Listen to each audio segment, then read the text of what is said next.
Hello, I hope you're all doing well and staying on top of all the information we're going through. It is a lot, but it'll be good because we can make really fun and amazing stuff like this. So why don't we hit it and figure out how we're going to combine these three objects. So I just made my base in the last video, and I want to connect it to the bottom of the chair somewhere. And I've got the backrest and the main section of the chair that I'm going to somehow connect. And what I'm going to do is I'm just going to draw some lines because I'm actually going to cut this surface so then I can connect the two. So I'm actually going to slice off where I think I want these things to connect, and it's going to be kind of a simple simplification. There are a lot of methods you can use to do this, but we're just going to go through a couple of processes. First, I'm going to just slice this in a way where it looks like they're going to flow together. You can see I'm actually going to turn this on shaded, and we can see, let's go to the front view. If I were to draw a curve from here to here, it looks like a nice place to start this connection would be right about here, so it can flow over to right about here.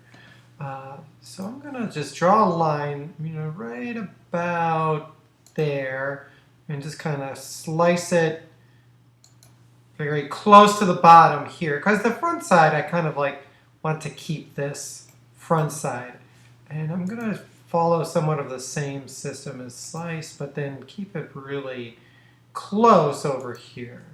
And we'll see what it looks like. We can always undo it. And in fact, before I do that, I just reminded myself I should probably copy these and put them in a different layer. You can always do an undo command or anything like that, but sometimes that's a hassle to go all the way back, and go through all the operations.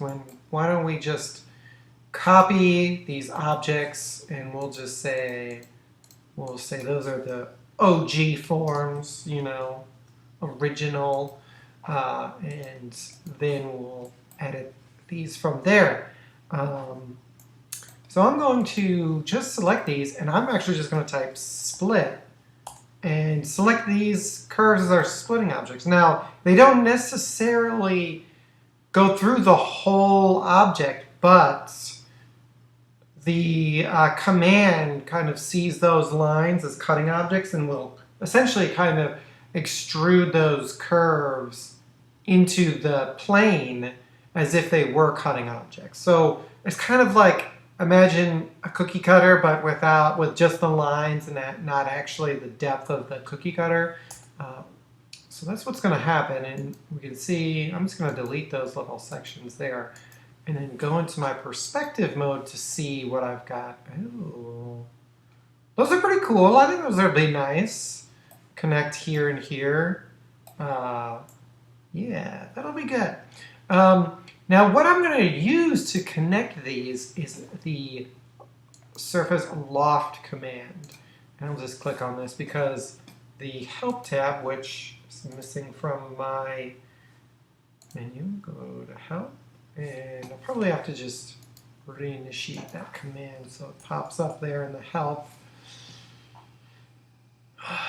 Or not. I don't know why my command help line is not doing what it should be doing. Oh, there we go. So what this is loft command is doing is it's trying to make a surface based off of a bunch of cross-sectional curves. You can see this little video down here. And that's going to be really nice for what we're doing with this. Now, there's a lot of other options. You could do a sweep with 2 rails. You could do a blend surface, which we'll actually use for the bottom down here. But loft is pretty easy because we're just dealing with the cross-sectional curves. And if it doesn't exactly blend together, that's okay, because our end goal is to get that waffle cone. And this is where, again, experience can really pay off, because if you know that that waffle comb structure isn't going to be like super detailed because there are going to be gaps in between those pieces, then we know that, you know, we don't have to be super detailed. We just want a sort of general form of things. So what we're going to do is we're going to get curves from these edges. I'm going to come up to curve, curve from objects, duplicate edge. And I'm going to do the same for this edge. So I got these curves. And it would be helpful to have a third curve right in the center.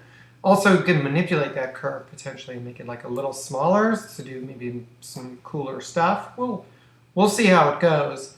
So let's do that. Now, when we do tween curves, what's important, and I'm going to show you what happens when we do tween curves initially. Sometimes it works, sometimes it doesn't. But you see this line here. This is essentially a sort of guide line between these curves. And right now it's really off because it's creating this crooked line. We don't want that. We want a nice line that's going to be something in between these two. And you can see here how this starting point is different from this starting point. And I'm going to exit out of this. What we have to change is the seam, or the end point of that curve. And the way I can do that is I can come up to my command line and I'm going to put curve seam, CRV seam. And I'm going to select that top curve, hit enter, and you see how it's down here? And it shows a direction, which is important because that can be different. Let's see, quadrant. I'm going to put it in the middle, in the back here. Quadrant snap is hopefully close enough. And then I'm going to hit enter. I don't need to change the arrow, but I do need to remember that the arrow is pointing to my left. All right? And I'm going to do the same thing for the bottom curve. And it's in a great spot. Arrow is also pointed to the left. If I have to change it, you can see I can scroll over that arrow and change it back. I can also come up to my command line and I can select flip, but those are great. Now, if I do my tween curves, I'll select these top curves. Those seams should be lined up nicely, and you can see we've got that nice line, and it's creating a much better line or curve between these two objects, or between these two curves. So that looks great, and I'm just going to hit done. Now what I'm going to do next is I'm actually just going to kind of shrink it a little bit. I want it to kind of pinch in right there, as if it were going to have a nice curve on the edges, in a sense. Kind of try to get this curve to flow back into this curve over here on the edge. I'm going to also just move it back slightly. And then I'm going to come up to my loft command, curve, surface, loft. I'm going to select the top curve, and then this curve. And hit enter. And now same thing, I want these to line up. And you can see how these back two starting points are lined up, but this one is not.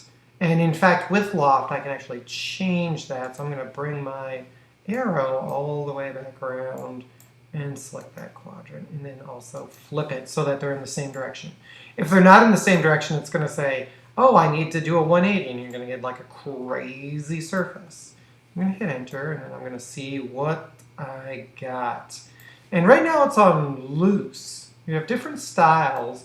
You could do loose, normal, tight, brings it in a little bit, which actually that isn't too bad either. Tight is trying to adhere as much as possible to the curves that you've set. Straight sections just essentially makes it very simple geometry straight between each curve, which personally isn't really that great. Uniform. Ooh, uniform is looking pretty good, actually. I'm kind of liking that one. But you've got options, and you can go through those different options. Yeah, uniform might be the winner for me, but see for yourself what works, and hopefully you find something nice. And I'm really digging that this back curve. Let's go to the front view. I guess I can't change views right now, but that is looking really nice, that back curve. So I'm going to hit loft, and there we go. We've got those two objects, which is super sweet. So what I'm gonna do next is the next video I'm gonna do is I'm gonna go over the blend surface options. I'm gonna split this and try to blend these two. So I'm gonna save this, and I will see you in the next video. You know what? I think we all need to get some coffee too, or a nice fall beverage. So I hope you take a second, get some energy, come back.